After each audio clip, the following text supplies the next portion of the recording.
You also need the technologies, like the software, the metaverse that we're all hearing all the time. Metaverse technologies is good as well.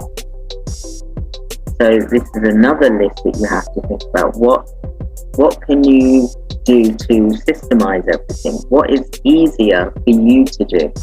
Because you want to be able to have business quality of life. You want to be able to spend time doing what you want to do, whether that's with family, friends, for example.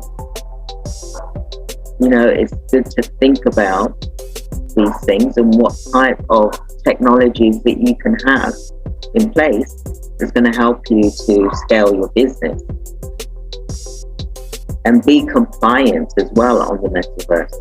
You know, GDPR compliant,